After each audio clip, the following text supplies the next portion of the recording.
স্বাগত জানাচ্ছি ডিবিসি নিউজের নিয়মিত আয়োজন সমাধান সূত্রে। সাথে আছি আমি ইশরাত জাহান। এই অনুষ্ঠানে আমরা সপ্তাহের 5 দিন নারীদের নানা সমস্যা এবং তার সমাধান নিয়ে আলোচনা করে থাকি। এরই ধারাবাহিকতায় প্রতি রোববার আমরা কথা বলি শারীরিক ও মানসিক স্বাস্থ্য নিয়ে। আজকে আমরা কথা বলবো করোনা দুর্যোগে মানসিক সুস্থতা এই বিষয়টি নিয়ে। তবে শুধু আমরা বলবো না, বলবেন কিন্তু আপনারাও। স্ক্রিনে দেখানো নম্বরে ফোন করে যোগ দিতে পারেন আপনিও। আপনার প্রশ্ন উত্তর দেওয়ার জন্য আজ আমার সঙ্গে আছেন জাতীয় মানসিক স্বাস্থ্য ইনস্টিটিউটের সহযোগী অধ্যাপক ডাক্তার মেখুলা সরকার। স্বাগত জানাচ্ছি আপনাকে। আমরা আজকে আমরা একটা কঠিন দুর্যোগ পার করছি, তো এই দুর্যোগে মানসিক স্বাস্থ্য নিয়ে কথা বলতে চাই। কি কি ধরনের মানসিক সমস্যা হতে পারে, প্রথমে আপনার কাছ থেকে ওই জিনিসগুলো জানতে চাই। প্রথমত এ ধরনের একটা দুর্যোগপূর্ণ অবস্থা যেখানে বোঝাই যাচ্ছে আমরা সবাই একটা আমাদের স্বাস্থ্য নিয়ে উদ্বিগ্নতার মধ্যে রয়েছে। বিশেষ করে আমাদের আবার এক ধরনের লকডাউন পরিস্থিতি থাকতে হচ্ছে, অর্থাৎ হলো আমাদের ঘরের মধ্যে কিন্তু একটা বাধ্য হয়ে আমরা আটকা থাকতে হচ্ছে। তো এটাও কিন্তু এক ধরনের মানসিক চাপ এবং এক ধরনের অনিশ্চয়তা রয়েছে যে এই সময়টা কবে আমাদের শেষ হবে, সামনে কোনো অর্থনৈতিক সংকট আসবে কিনা। কাজে নানা কিছু নিয়ে কিন্তু যে আমাদের চাপ তৈরি হচ্ছে, তো চাপের যে স্বাভাবিক প্রতিক্রিয়া সে হিসেবে আমাদের মধ্যে এক ধরনের উদ্বিগ্নতা, আতঙ্ক, এটা নিয়ে এটার জন্য এক ধরনের ভয়ের মধ্যে থাকা, অস্থিরতায় ভোগা, সেই জিনিসগুলো কিন্তু বিশেষ স্বাস্থ্য সংস্থাও বলে যে এটা একটা স্বাভাবিক একটা মানসিক প্রতিক্রিয়া। তবে এখানে আবার দেখা যায় যে কিছু, কিছু মানুষের ক্ষেত্রে তাদের ব্যক্তিত্বের গঠনের উপরে ভিত্তি করে একেকজন মানুষের একেক রকমের মানসিক এই প্রতিক্রিয়া হয়। অনেকে হয়তোবা অতিরিক্ত উদ্বেগের মধ্যে ভুগে। অর্থাৎ যতটুকুন আসলে মাত্রার মধ্যে থাকা দরকার, তার চেয়ে দেখা যাচ্ছে যে অতিরিক্ত আতঙ্কগ্রস্ত হচ্ছে, তার স্বাভাবিক কার্যকলাপ ব্যাহত হচ্ছে, আ অ ঘুম হচ্ছে না, তার অনেক সময় বুকে ধড়ফড় হচ্ছে, অনেকের একটু শ্বাসেও প্রবলেম হচ্ছে। এরকম নানা রকমেরই সিম্পটম হতে পারে। আবার করোনা রিলেটেড যে আমাদের সিম্পটম গুলা জানি, বিশেষ করে যেমন গলা ব্যথা করা, বু আ আ বুকে ব্যথা করা বা একটু শ্বাসের সমস্যা হওয়া, সেটাও কিন্তু অ্যাংজাইটির কারণে অনেকের হচ্ছে যে তাদের হয়তো কোনো ফ্লু নাই বা অন্য কোনো রোগ নেই, কিন্তু এই সমস্যার জন্য হচ্ছে। আবার অনেকের হলো আমাদের যে খুব মেজাজ হয়তো খিটখিটে হয়ে গেছে, যে শারীরিক যে মানসিক যে আমাদের আচার-আচরণ অন্যান্যদের সাথে স্বাভাবিকভাবে যখন আমরা উদ্বেগে ভুগি তখন কিন্তু আমাদের উদ্বিগ্নতার একটা সিম্পটম কিন্তু আমাদের মেজাজ অনেক সময় খিটখিটে হয়ে যায়। কাজেই অনেক ক্ষেত্রে পারস্পরিক সম্পর্কগুলো অনেক ক্ষেত্রে ব্যাহত হচ্ছে। অনেক ক্ষেত্রে কিছু আমরা ভুলভাল কিছুটা ডিসিশনও নিয়ে নিচ্ছি। কারণ আমাদের যদি অতিরিক্ত চাপের মধ্যে থাকি, আমরা আতঙ্কগ্রস্ত থাকি, তাহলে সেক্ষেত্রে কিন্তু আমাদের সিদ্ধান্ত গ্রহণেও একটা সমস্যা হয়। তো এই ধরনের আসলে এক ধরনের মানসিক প্রতিক্রিয়ার মধ্যে আছে। তবে এটা আবার ইন্টারেস্টিং যে কিছু মানুষের মধ্যে কিন্তু আবার এই ধরনের প্রতিক্রিয়া নাই। আপনারা দেখবেন যে কিছু মানুষ কিন্তু একেবারে উদ্বেগহীন। তারা হয়তোবা বাইরে ঘুরে বেড়াচ্ছে, কোন রকমের প্রোটেকশন নিচ্ছে না, মাস্ক পরছে না, হয়তোবা অন্যান্যদের সাথে কনট্যাক্ট টাও করছে, করছে। তো সেটাও কিন্তু এক ধরনের, আমি বলব যে এক ধরনের ডিনায়াল এর মধ্যেই রয়েছে। হ্যাঁ? বা জিনিসটাকে অতটা সম্মুখীনও হতে চাচ্ছে না। তো টু সাম এক্সটেন্ট কিন্তু উদ্বিগ্নতার আবার প্রয়োজনও রয়েছে। কিন্তু আমাদের বলা হয়ে থাকে যে অতিরিক্ত যদি উদ্বিগ্ন হই, অতিরিক্ত আতঙ্কগ্রস্ত হই, সেটা আমাদের মানসিক স্বাস্থ্যের জন্য ক্ষতিকারক। মেখুলা সরকার, আপনি বলছিলেন যে আম, আহ, চাপ আতঙ্ক এগুলো থাকার পরেও কারো কারো অনেক সময় মনে হচ্ছে যেন করোনার সিমটম হয়তো আমার ভেতরে কাজ করছে, যে গলা ব্যথা বা একটু মনে হয় শ্বাসকষ্ট হচ্ছে, বা আমি হয়তো ঠিকমতো নিঃশ্বাসটা নিচ্ছি না, হয়তো আমার ফুসফুস ঠিকমতো অক্সিজেন পাচ্ছে না, এইরকম একটা ফিলিং হচ্ছে। তো এই জায়গাটা নিয়ে আমি আরেকটু জানতে চাই ডিটেলসে, যে এইরকম সমস্যা যদি হয় সেই ক্ষেত্রে করণীয় কি? আচ্ছা, তো প্রথমতই হলো এটা যদি কারো কোনো রকমের কোনো জ্বর না থাকে, কোনো কিছুই যদি না থাকে এবং সে যদি দেখে যে না সে একটু উদ্বিগ্নতার মধ্যে দিয়ে আছে, তো ১ম এই হলো কিন্তু আসলে জিনিসটাকে ভয় না পাওয়া। যেটা হয় যে যখন আমরা উদ্বিগ্ন হই তখন আমাদের মস্তিষ্ক কিন্তু আমাদের বডি থেকে কিছু নিউরোকেমিক্যাল নিঃসরণ বাড়িয়ে দেয়। এই নিউরোকেমিক্যাল গুলো আমাদের আসলে নানা রকমের অর্গানকে এফেক্ট করতে পারে। এবং অনেক ক্ষেত্রে যেমন বুক ধড়ফড়ও করে অনেকের। তো এক্ষেত্রে যেহেতু আমাদের আমরা আমাদের শ্বাস যন্ত্র নিয়ে আমরা অনেক বেশি উদ্বিগ্ন রয়েছে। স্বাভাবিকভাবে এটা কিন্তু অনেক ক্ষেত্রে শ্বাসে এটা এফেক্ট হতে পারে। তো যখনই হলো কারো এক ধরনের শ্বাস নিতে সমস্যা হচ্ছে বা তার হয়তোবা গলাটা ব্যথা করছে, তো সে যদি এটাতে খুব মিস ইন্টারপ্রেট করে যে না আমার বোধহয় করোনা হয়ে গেল, তো স্বাভাবিকভাবে সে উদ্বিগ্নতাটা অনেক বেশি হয়ে যাবে। উদ্বিগ্নতা যখন অনেক বেশি হবে, তখন কিন্তু তার ব্রেইন থেকে যে নিউরোকেমিক্যাল গুলা নিঃসরণের কথা বলছিলাম, যেগুলা আসলে এই সিম্পটম এর জন্য দায়ী, সেই নিঃসরণ কিন্তু আরো বেড়ে যাবে। সেই নিঃসরণ আরো বেড়ে গেলে হবে যে এই যে তার উদ্বিগ্নতার যে সিম্পটম, অর্থাৎ গলা ব্যথা করা, তার শ্বাস নিতে সমস্যা, এটা কিন্তু তার আরো বেশি, তার প্রতিক্রিয়াটা আরো বেশি হবে। তো সেক্ষেত্রে আমাদের পরামর্শ হলো যে এই সময়টাকে এটা আইডেন্টিফাই করা যে আমার কিন্তু এই যে শ্বাসকষ্ট বা এটা হচ্ছে, এটা হয়তোবা আমাদের করোনার ভয়ের জন্য হচ্ছে, অতিরিক্ত উদ্বিগ্নতার জন্য হচ্ছে। সেক্ষেত্রে যদি সিম্পল ব্রিদিং এক্সারসাইজ করে, অর্থাৎ শ্বাস প্রশ্বাসের ব্যায়াম, লম্বা করে শ্বাস নিয়ে পেট ফুলিয়ে কিছুক্ষণ ধরে রাখবে এবং তারপর আস্তে আস্তে করে শ্বাসটা ছেড়ে দিবে। এটা ১০ থেকে ১২ বার করে করবে এবং এই শ্বাস-প্রশ্বাসের ব্যায়াম কিন্তু তাকে রিল্যাক্স করতে সাহায্য করবে, উদ্বিগ্নতা কমাতে সাহায্য করবে। যার কারণে হলো ব্রেইন থেকে যে কেমিক্যাল গুলো সিক্রেশন হচ্ছিল, যেটা এই উপসর্গের জন্য দায়ী, সেটা কিন্তু সিক্রেশনটা নিয়ন্ত্রণে আনতে সাহায্য করবে। আরেকটা ব্যাপারে জানতে চাই, আমি বেশ কয়েকজনের কাছে এই অভিযোগটা পেয়েছি। অনেকে বলছেন যে আমার জ্বর জ্বর লাগছে, কিন্তু সেটা থার্মোমিটারে সে টেম্পারেচারটা আসছে না, কিন্তু দেখা যাচ্ছে যে তার গায়ে কাটা দিচ্ছে, সত্যি সত্যি সে লেপ কাঁথা মুড়ি দিয়ে শুয়ে আছে। এই সমস্যাটা কেন হচ্ছে? আচ্ছা, এটাও কিন্তু হলো যেটা বললাম যে আমাদের যে এই নিউরোকেমিক্যাল নিঃসরণ হয় উদ্বিগ্নতার জন্য, এই নিউরোকেমিক্যাল কিন্তু আমাদের বডির যেকোনো সিস্টেমকে এফেক্ট করতে পারে। হ্যাঁ? সেটা কিন্তু আমাদের হার্টকে এফেক্ট করতে পারে, আমাদের খাদ্যনালীকে অনেক সময় করতে পারে, আমাদের মাসকুলার সিস্টেমকে করতে পারে। যার জন্য দেখবেন যে যখন আমরা উদ্বিগ্ন হই অনেক সময় পেটেও কিন্তু চাপ লাগে, অনেক সময় বুক ধড়ফড় করে, অনেক সময় মাথা ধরে এবং সারা শরীরে হলো কিন্তু আমাদের বডিতে আনএক্সপ্লেইনড পেইন হতে পারে এবং যে জিনিসটা আপনি বললেন একটু জ্বর হতে পারে। তার কাজেই হলো যে প্রথমতই হলো যে যদি কারো এরকম করে জ্বর ফিল করে, যদি তার কোনো রকমের অন্যান্য কোনো ধরেন টেম্পারেচারটা পাওয়া যাচ্ছে না, কিন্তু তার ফিল করছে জ্বর, হ্যাঁ? যে তার একটা মনে হচ্ছে যে এক ধরনের, তা সেটা কিন্তু উদ্বিগ্নতার কারণে। কাজেই সেক্ষেত্রে যদি সে একটু ব্রিদিং এক্সারসাইজ করে, বরং হলো এই জিনিসটাকে অত বেশি মানে মনোযোগ না দিয়ে এবং নট অনলি দিস, রেগুলার কিন্তু যদি ফিজিক্যাল এক্সারসাইজ, অর্থাৎ হলো আমরা যদি শারীরিকভাবে ব্যায়াম করি, অন্তত আমি বলব যে এখন যেহেতু আমরা ঘরের মধ্যে আছি, আমাদের হাতে অনেক সময়, আমরা যদি অন্তত ১ ঘন্টা ১.৫ ঘন্টা বা এট লিস্ট 40 মিনিটস আমরা যদি ওয়ার্কআউট করি, অর্থাৎ হলো ফিজিক্যাল অ্যাক্টিভিটিটা শুধুমাত্র সারাদিন আমি ঘরের কাজ করলাম, এটা কিন্তু আসলে এক্সারসাইজের ক্ষেত্রে আমরা বলছি না। এক্সারসাইজ হলো যেটা ফ্রি হ্যান্ড এক্সারসাইজ করবে, সে ঘড়ি ধরে এবং তাতে তার ঘাম ঝরে যাবে যে সময়টা করবে। সেটা এক জায়গায় দাঁড়িয়ে সে জগিং করতে পারে।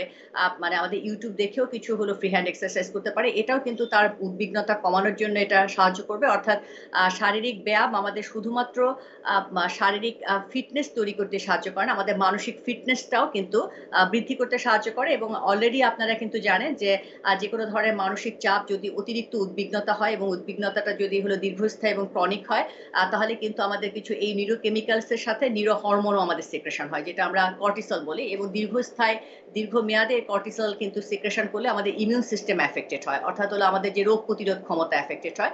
তো সেটা কিন্তু হলো আসলে আমাদের করোনা এফেক্টেড হওয়ার চান্স কিন্তু তার অনেক বেড়ে যায়। কাজে আমাদের মানসিক ফিটনেসটা কিন্তু রাখা খুব প্রয়োজন এবং এই সাময়িক যে উপসর্গগুলো, অর্থাৎ হলো আমার শারীরিক যে উপসর্গের কথা আপনি বলছেন, জ্বর হওয়া, গলা ব্যথা হওয়া, বুকে হওয়া, সেটাকে কিন্তু প্রথমেই নিজেকে যদি আইডেন্টিফাই করে যে এটা বোধহয় আমার অ্যাংজাইটির জন্য হচ্ছে এবং সেক্ষেত্রে যে সে যদি একটু ব্রিদিং এক্সারসাইজ করে রেগুলার এবং রেগুলার শারীরিক ব্যায়াম করে, তাহলে কিন্তু এখান থেকে সে উপকৃত হবে। আপনি একটা কথা বলছিলেন যে কিছু মানুষ একেবারেই উদ্বেগহীন, একেবারে রীতিমতো ডিনায়ালের মধ্যে আছে। এই ব্যাপারটা কোনো ধরনের সমস্যা তৈরি করতে পারে কিনা? হ্যাঁ, ডিনায়াল তো যেটা বললাম যে যখন হলো চাপের জন্য যে আমাদের উদ্বিগ্নতা হয়, সেটা কিন্তু আ মা আম শুধুমাত্র স্বাভাবিকই না, টু সাম এক্সটেন্ট কিন্তু এটা প্রয়োজনীয় বটে। প্রয়োজনীয় এজন্য যেকোনো ধরনের যখন আমরা উদ্বিগ্ন হব, স্বাভাবিক মাত্রায় যখন উদ্বিগ্নতা থাকবে, তখন কিন্তু সেটা আমাকে প্রয়োজনীয় পদক্ষেপগুলা নিতে সাহায্য করবে এবং এই আশঙ্কা থেকে নিজেকে প্রোটেক্ট করতে। কাজেই আপনারা দেখবেন হলো আমরা যারা টু সাম এক্সটেন্ট সবাই একটা উদ্বিগ্নতার মধ্যে আছি, আমরা কিন্তু নানাভাবে নিজেকে নানা মেজার নেওয়ার চেষ্টা করছি। আমরা ঘরের মধ্যে থাকছি, আমরা মাস্ক পরছি, আমরা সেই কনট্যাক্ট গুলো এভয়েড করছি। কারণ আমাদের এক ধরনের ভয় আছে যে আমরা ইনফেক্টেড হতে পারি। এখন এই ভয়টা যদি কারো না থাকে, যদি ডিনায়াল এর মধ্যে থাকে, সে কিন্তু হলো এই মেজারমেন্ট গুলা সে নিবে না। যার কারণে সে নিজেকে যেমন হলো ইনফেক্টেড করবে এবং সেটা কিন্তু আরেকজন কমিউনিটি পারসন এর ক্ষেত্রেও কিন্তু সে যথেষ্ট রিস্ক হয়ে যাচ্ছে তার জন্য। তো ডিনায়ালটা আমরা অনেক সময় করে থাকি যে আমরা অনেক ক্ষেত্রে এই উদ্বেগের সম্মুখীন হতে চাই না। কারণ হলো যেহেতু করোনা হলে সেটা আমাদের যদি আমরা তাহলে মৃত্যুর আশঙ্কা থাকতে পারে বা এটাতে আরো নেতিবাচক কোনো কিছু থাকতে পারে। এই ধরনের যে এক ধরনের সাবকনশিয়াস মাইন্ডে আমাদের এক ধরনের আশঙ্কা থাকে, সেটা থেকে আমাদের ব্রেইনে কিছু রং স্ট্র্যাটেজি অ্যাডপ্ট করে, যার কারণে এটা আমাদের দেখতে দেয় না। তো সেটাও আসলে যেমন অতিরিক্ত উদ্বেগে ভোগা যেমন হলো খুবই এক ধরনের আমাদের কোনোভাবে কাঙ্ক্ষিত না। ঠিক তেমনি কেউ যদি ডিনায়াল এর মধ্যে থাকে যে প্রয়োজনীয় উদ্বেগটাও যদি কেউ না বোধ করে, সেটাও কিন্তু আসলে খুব একটা কাঙ্ক্ষিত না। ডাক্তার মেঘলা সরকার, আমাদের একটা বিরতির সময় হয়ে গেছে, একটা বিরতি নিয়ে আসছি আমরা। দর্শক, সমাধান সূত্রে একটা বিরতি নিচ্ছি, সঙ্গে থাকুন। আবারও স্বাগত সমাধান সূত্রে। আমাদের আজকের আলোচনার বিষয় করোনা দুর্যোগে মানসিক সুস্থতা। আমার সঙ্গে আছেন জাতীয় মানসিক স্বাস্থ্য ইনস্টিটিউটের সহযোগী অধ্যাপক ডাক্তার মেঘলা সরকার। ডাক্তার মেঘলা সরকার, আমরা তো মানসিক সমস্যা নিয়ে কথা বলছি, আমি এর বাইরে একটু আসতে চাই। দাম্পত্য সহিংসতা অনেক বেড়ে গেছে, পারিবারিক নির্যাতনের ঘটনা আমরা প্রায় পাচ্ছি, এমনকি হত্যাকাণ্ডের মতো ঘটনাও ঘটছে। এইটা থেকে কিভাবে বের হয়ে আসা যায়? হ্যাঁ, খুব এক ধরনের আনডিজায়ার্ড মানে সিচুয়েশন। প্রথমত আমি বলব হলো যে, আমাদের দাম্পত্য সম্পর্ক যে হঠাৎ করে খুব খারাপ হয়ে গেছে, বা আবার পারস্পরিক যে সম্পর্কের যে মূল ভিত্তি সেটা যে খুব নড়বড় হয়ে গেছে বিষয়টা তা না। একটা ব্যাপার কিন্তু এখানে আসলে গ্রহণ করতেই হবে, বা এটা কনসিডার করতেই হবে। যে যেহেতু আমরা আসলে কেউই হলো ভেতরে, ভেতরে খুব একটা মানসিকভাবে যেহেতু ভালো নেই, এবং এক ধরনের উদ্বিগ্নতা যেটা বললামই যে এক ধরনের আশঙ্কা, উদ্বিগ্নতা নানা বিষয় নিয়ে এক ধরনের চাপের মধ্যে দিয়ে আমরা সবাই আছি। তো চাপ কিন্তু আমাদের যেটা হলো যে অনেক সময় রিলিজ করার জন্য, এই উদ্বিগ্নতাটা অনেক ক্ষেত্রে রিলিজ করার জন্য কিন্তু আমরা এক ধরনের ভুল স্ট্র্যাটেজি হিসেবে এই যে আরেকজনের সাথে খ্যাচ করা। অর্থাৎ হলো আমার যে উদ্বিগ্নতা নিজের আ মা মা বিষয়গুলো নিয়ে বা আমার পরিবার নিয়ে অথবা আমার সামনের ভবিষ্যৎ নিয়ে, সেই উদ্বিগ্নতা যখন অনেকে কেউ থাকবে, তো স্বাভাবিকভাবে তখন কিন্তু তার মেজাজটা ঠিক অতটা অনেক সময় ধরে রাখতে নাও পারে। তা কাজেই পরস্পরের প্রতি যে টলারেন্স লেভেলটা, সহনশীলতার জায়গা, অর্থাৎ হলো আগে যে আরেকজনকে সহজভাবে এটাকে অ্যাডজাস্ট করার মতন একটা মানসিক জায়গা ছিল। আরেকজনের যে নেতিবাচক জায়গাগুলাতে আমরা গ্রহণ করার বিষয়টা ছিল। তো এখন কিন্তু এটা অনেকখানি কমে গেছে। কারণ চাপের মধ্যে যেটা বললাম যে উদ্বিগ্ন যখন আমরা থাকি তখন কিন্তু পারস্পরিক সম্পর্কগুলো এভাবে ব্যাহত হয়। কারণ হলো আমরা অন্যকে আসলে অতখানি আর ছাড় দিতে চাই না, স্পেস দিতে চাই না। এবং অন্যের যে জিনিসটা, যে নেতিবাচক বৈশিষ্ট্যটা অন্য সময় স্বাভাবিক যদি চাপমুক্ত থাকা অবস্থায় যতটুকুন আসলে তাকে প্রতিক্রিয়া করত, দেখা যাবে যে যখন সে অতিরিক্ত উদ্বেগের মধ্যে থাকছে, অন্যের সামান্য একটু ত্রুটি বিচ্যুতি কিন্তু অনেক বেশি করে, অনেক বড় করে সে দেখছে। হুম, তো স্বাভাবিকভাবে সে অনেক বেশি রিঅ্যাক্ট করছে। যখন একজন রিঅ্যাক্ট করছে দেখা যাচ্ছে যে আরেকজনও হলো পাল্টা প্রতিক্রিয়া দেখাচ্ছে। হুম, তো সেটা কিন্তু একটা টাইমে জিনিসটাকে অনেকখানি আমাদের হাতে আউট অফ কন্ট্রোল হয়ে যায়। এবং যেহেতু আবার তার সাথে একসাথে থাকতে হচ্ছে, তো সেক্ষেত্রে দেখা যাচ্ছে সবসময় এক ধরনের খিটমিটে ব্যাপারটা কিন্তু মানে রয়ে যাচ্ছে। এবং এখানে বুঝতে হবে যে যে আসলে ১ম এ রাগ করছে সে যেমন মানসিকভাবে তার অবস্থাটা ভালো না। আবার আরেকজন যে আসলে প্রতিক্রিয়া দেখাচ্ছে সেও কিন্তু মানসিকভাবে খুব একটা চাপের মধ্যে দিয়ে রয়েছে। কাজেই এই যে আমাদের এক ধরনের আ মা কঠিন সময়ের মধ্যে দিয়ে যাচ্ছি, তার মধ্যে হলো যে এই পরস্পরের সাথে যে আসলে আমরা কিভাবে আসলে মিলেমিশে থাকবো সেই জায়গাটা অনেক ক্ষেত্রে অনেকে ঠিক মতন করে কোপ আপ করতে পারছে না। এই জায়গাটায় কি করা যেতে পারে আপনি যদি পরামর্শ দেন কিছুটা? প্রথমত হলো আমি বলব যে একটা কথা মাথায় রাখতে হবে যে এই মানে অত্যন্ত কঠিন সময়টা, বিশেষ করে যেখানে আমাদের ঘরের মধ্যেই থাকতে হচ্ছে, আমাদের ভালো থাকার অন্যতম নির্ধারক কিন্তু আমাদের পরিবারের মানুষের সাথে পারস্পরিক সম্পর্কটা ভালো রাখা। এটা কাজে আমি আমার নিজের প্রয়োজনেই কিন্তু আরেকজনকে ভালো রাখতে হবে। কারণ আমার নিজের ভালো থাকতে হলে। তো প্রথমত আমি বলব হলো যে পরস্পরকে একটু হলো আ মানে ছাড় দেওয়ার জায়গাটা চেষ্টা করা। আমরা যদি আসলে প্রত্যাশার মাত্রাটা অনেক বেশি রাখি, স্বাভাবিকভাবে ধরেন একজন মহিলা মনে করছে যে তার কাজের লোড বেশি পড়ে গেছে। তো স্বাভাবিকভাবে তার পার্টনারের কাছ থেকে সে অনেক বেশি এক ধরনের ইকুয়াল পার্টিসিপেশন চাচ্ছে। সেটা হয়তোবা ওরকম করে হচ্ছে না এবং সেটাও হয়তোবা তার মেজাজ খারাপ হচ্ছে। তো আমি বলব হলো যতটুকুন আসলে আরেকজনের কাছ থেকে সহযোগিতা হচ্ছে, সেটুকুনই আসলে অ্যাকসেপ্ট করা এবং সেটাকে পজিটিভলি ব্যাপারটা নেওয়া। যেটুকুন আসলে পাচ্ছে না সে, অর্থাৎ যেই মানে কাঙ্ক্ষিত প্রত্যাশা তাকে পূরণ করতে পারছে না, সেটা বেটার তাকে ইগনোর করা ভালো।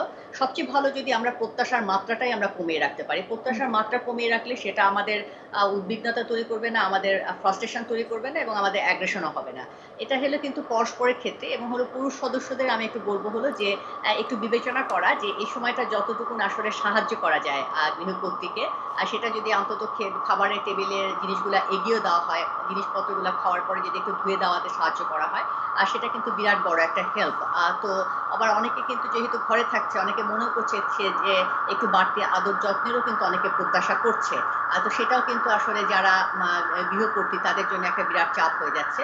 তো সেক্ষেত্রে তার এই প্রত্যাশার জায়গাটাও কিন্তু কমিয়ে ফেলা উচিত এবং যত বেশি আসলে পরস্পরকে প্রশংসা করবে, অন্যের যতটুকুনি ইভেন হলো ঘরের মধ্যে আছে সেটাও যে তার জন্য ভালো লাগছে, এবং তার যতটুকুনি তাকে হেল্প করছে বা আরেকজন যে অনেক বেশি ওভারলোড নিয়ে কাজ করছে, তো সেটাকেও যদি একটু কৃতজ্ঞতা প্রকাশ করে, পজিটিভ রিমার্ক করে, সেটাও কিন্তু আমাদের উদ্বিগ্নতা অনেকখানি কমাতে সাহায্য করে এবং আমাদের সম্পর্কটা ভালো রাখতে সাহায্য করে। আমি মোট কথা হলো আমাদের নেতিবাচক বৈশিষ্ট্যগুলোকে ইগনোর করা, আর যখনই হলো পজিটিভ কোনো অ্যাক্টিভিটি হচ্ছে, সেটা কিন্তু মুখে বলা, প্রশংসা করা, কৃতজ্ঞতা প্রকাশ করা। আচ্ছা। এই সময়টাতে অনেকে আত্মহত্যাও করছে। মানে এত মানে চরম একটা সিদ্ধান্ত কিভাবে নিয়ে ফেলছে, মানে এতটা চাপ কিভাবে তৈরি করছে? আমি খুব শুনতে পারিনি, আমাকে আবার একটু রিপিট করলে ভালো হয়। এই সময়টাতে অনেকে আত্মহত্যাও করছে, মানে এতটা মানসিক চাপ কিভাবে কাজ করছে যে এরকম চরম একটা সিদ্ধান্তের দিকে চলে যাচ্ছে মানুষ? আচ্ছা, আমি যদি মানে একটু কথাটা কেটে গেছে। যতটুকু মনে হলো যে অনেকে আত্মহত্যা করার চেষ্টা করছে বা আত্মহত্যার বিষয়ে চলে যাচ্ছে। এটা এই প্রসঙ্গে আপনি জানতে চাচ্ছেন। তো সেক্ষেত্রে আমি বলব এদের কিন্তু একটুতেই হলো হয়তোবা চাপ মোকাবেলা করার ক্ষমতাটা আগে থেকে একটু কম থাকে। অর্থাৎ হলো এই যে বাড়তি যে স্ট্রেসটা মনে হচ্ছে যে আমার যদি আসলে কিছু হয়, করোনা যদি হয়ে যায়, আমার যদি আসলে ওইখানে গিয়ে একটা মা মানে কোভিড হাসপাতালে গিয়ে আমাকে ওরকম করে মানে চিকিৎসা সেবা গ্রহণ করতে হয়। সেটা কোনোভাবেই গ্রহণযোগ্য না বা এ ধরনের নানা রকমের চিন্তা মাথায় আসছে এবং সেটার জন্যই কিন্তু এক ধরনের হয়তোবা এ ধরনের টেনডেন্সি বিষয়টা অনেকের মধ্যে হয়ে থাকে যে এই এত কঠিন চাপটা বা সামনে আমি কিভাবে কাটাবো? আমি হয়তোবা বেকার হয়ে যাবো, আমার চাকরি-বাকরি থাকবে না, ফিন্যান্সিয়ালি আমি একটা লসের মধ্যে থাকবো। এই চাপটা আমি মোকাবেলা করতে পারব না। তো আমি এটা আসলে ইন জেনারেল সবাইকে বলতে চাই যে আমাদের আসলে হ্যাঁ, ডেফিনিটলি আমাদের এটা একটা কঠিন সময়। কিন্তু আমাদের জীবনে কিন্তু আরো অনেক কঠিন সময় এসছে এবং কঠিন সময়গুলা কিন্তু আমরা প্রত্যেকেই সাকসেসফুলি একসময় পার করে আসছি এবং কঠিন সময় যখন আমরা সামনে সম্মুখীন হই, মনে হয় কিন্তু এখান থেকে বোধহয় আমাদের নিস্তার নাই। কিন্তু ঠিকই আমরা আসলে নিস্তার পেয়ে যাই। তো একটু হলেও আমি বলব ধৈর্য ধরা। অর্থাৎ হলো আমি এই সময়টাকে অ্যাকসেপ্ট করে আমার কিছু স্ট্র্যাটেজি নিজের ক্ষেত্রে নির্ধারণ করতে হবে যে আমি এবং আমার সামনে যে কঠিন সময় আসছে, আমার আরো হয়তোবা খারাপ সময় আসছে। আর সেই সময়টাকে আমার ১ম এ থেকেই কিন্তু একটা মেন্টাল প্রিপারেশন থাকতে হবে। যত প্রস্তুতি থাকবে, প্রস্তুতি থাকলে আমার কিন্তু প্ল্যান থাকবে যে আমি আসলে এই যে কঠিন সময়টা আসবে সেটা আমি এভাবে এই স্ট্র্যাটেজি গুলো আমরা অ্যাডপ্ট করতে পারি এবং সেক্ষেত্রে আমি বলব যে যারা বিশেষ করে বেশি উদ্বিগ্নতায় ভুগে, যারা যদি পরিবারের অন্যান্যদের সাথে একটু তারা আলাপ আলোচনা করে সেটাও কিন্তু তাদের উদ্বেগটা কমাতে সাহায্য করে বা তাদের কষ্টটা কমাতে সাহায্য করে এবং এক্ষেত্রে হলো যে যে যখন পরিবারের সদস্যর সাথে এ ধরনের বিষয় নিয়ে আলোচনা হবে আমি বলব হলো অপর পক্ষ যেন মানে মনোযোগ শেয়ারিংটা দিয়ে এই তার ধরনের কথাটা শুনে। কারণ প্রবণতাকে আমাদের অ্যাক্টিভ কমিয়ে লিসেনিং ও কিন্তু দেয় অনেক আমাদের সময়। আহ, একটু জানতে চাই, যারা এমনিতেই মানসিক স্বাস্থ্য বিষয়ে পরামর্শ নিচ্ছিলেন, তারা তো এখন সেইভাবে মেন্টাল হেলথ সার্ভিসটা পাচ্ছেন না, সেক্ষেত্রে তাদের করণীয় কি? আবার একটু বলবেন? আমি বলছিলাম যে যারা এমনিতেই মানসিক স্বাস্থ্য বিষয়ে পরামর্শ নিচ্ছিলেন, তারা এখন সেইভাবে হেলথ সার্ভিসটা পাচ্ছেন না, তাদের করণীয় কি? তো প্রথমত আমি বলব আমাদের হ্যাঁ, সেটা ঠিক আছে। আমাদের কিন্তু জাতীয় মানসিক স্বাস্থ্য ইনস্টিটিউট সহ আমাদের সকল সরকারি হাসপাতালের কিন্তু মানসিক রোগের বহির্বিভাগ আমাদের খোলা রয়েছে। কাজেই সেক্ষেত্রে কিন্তু তারা যেকোনো জেলার তারা সরাসরি করে চিকিৎসা নিতে পারে। আর এক্ষেত্রে আমাদের যে জাতীয় মানসিক স্বাস্থ্য ইনস্টিটিউট তারা কিন্তু একটা হটলাইন নাম্বার চালু করেছেন। তো সেক্ষেত্রেও আসলে সেটা যোগাযোগ করে দিতে পারে। আমি হটলাইন নাম্বারটা এই মুহূর্তে বলতে পারছি না। আমি প্রোগ্রামের পরে আপনাকে আমি জানিয়ে দিব। সেক্ষেত্রে যারা কোনো দর্শক থাকেন তারা যদি মনে করেন তারা এটা কিন্তু একদম ফ্রি সার্ভিস। অর্থাৎ হলো যারা ফ্রি কাউন্সেলিং সেবা তারা নিতে পারে এবং হলো ফ্রি যেকোনো ধরনের হলো মানসিক যেকোনো স্বাস্থ্য পরামর্শ কিন্তু আমাদের 24 আওয়ার্স এটা আমাদের এই মানে হটলাইন নাম্বারটা আমাদের জাতীয় মানসিক স্বাস্থ্য ইনস্টিটিউট চালু করেছে। তাছাড়া আমাদের যে শিশু কিশোরদের জন্য কিন্তু আমাদের প্রতিষ্ঠান রয়েছে একটা ব্যাকহাম সেখানেও কিন্তু আমাদের মানে তাদের যে বাচ্চাদের জরুরি মানসিক স্বাস্থ্য সেবা এটাও কিন্তু হলো কোনো রকমের বিনামূল্যেই আমাদের দেওয়া হচ্ছে এবং বাংলাদেশ অ্যাসোসিয়েশন অফ সাইকিয়াট্রিস্ট তারাও কিন্তু একটা হটলাইন নাম্বার চালু করেছে। তো সেক্ষেত্রেও কিন্তু আমাদের যে সাইকিয়াট্রিস্টরা আমরা প্রত্যেকেই হলো যে নির্দিষ্ট সময় অনুযায়ী আমরা অ্যাভেলেবল রয়েছে। যখনই যার প্রয়োজনে তারা কিন্তু এই হটলাইন নাম্বারে আমাদের সাথে যোগাযোগ করতে পারেন। অসংখ্য ধন্যবাদ মেঘলা সরকার আজকে আমাদের সঙ্গে যোগ দেওয়ার জন্য। দর্শক, সমাধান সূত্র এই ছিল আজকের মতো। ডিবিসির সঙ্গে থাকুন 24 ঘন্টা।